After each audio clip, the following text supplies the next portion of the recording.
আজকে ভিডিওটা শুরু করেছি তখন প্রায় 5:30 মতন বাজে।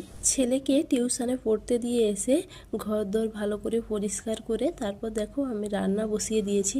আর এখন কিন্তু আমি রাতের রান্নাটা করে নিচ্ছি, কারণ রাত্রিবেলা যাব একটু ছেলেকে নিয়ে ডাক্তার দেখাতে। কয়েকদিন ধরে ওর শরীরটা ভীষণই খারাপ, 4-5 দিনের মধ্যে না ওকে দুবার ডাক্তার দেখানো হয়ে গেছে, কিন্তু কি জানি হঠাৎ করে ঠান্ডা পড়ে যাওয়ার জন্য ওর ঠান্ডাটা লেগে গেছে, কফ কাশি হয়েছে কিন্তু কিছুতেই কমছে না। আর দেখো এদিকে রান্না করতে করতে না আমি ডাক্তার দেখাতে যাব, তাই ওখানে নামও লিখিয়ে দিয়েছি।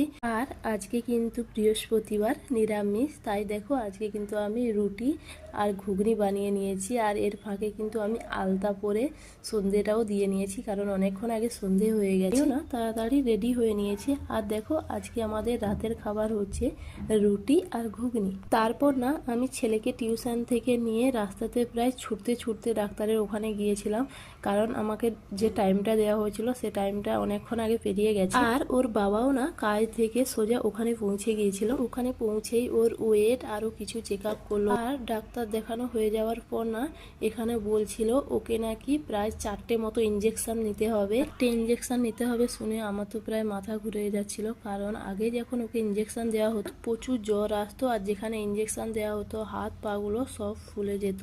আর ওষুধ নিয়ে আমরা না চলে গিয়েছিলাম একটু বাজারে, কিছু কেনাকাটা করার ছিল।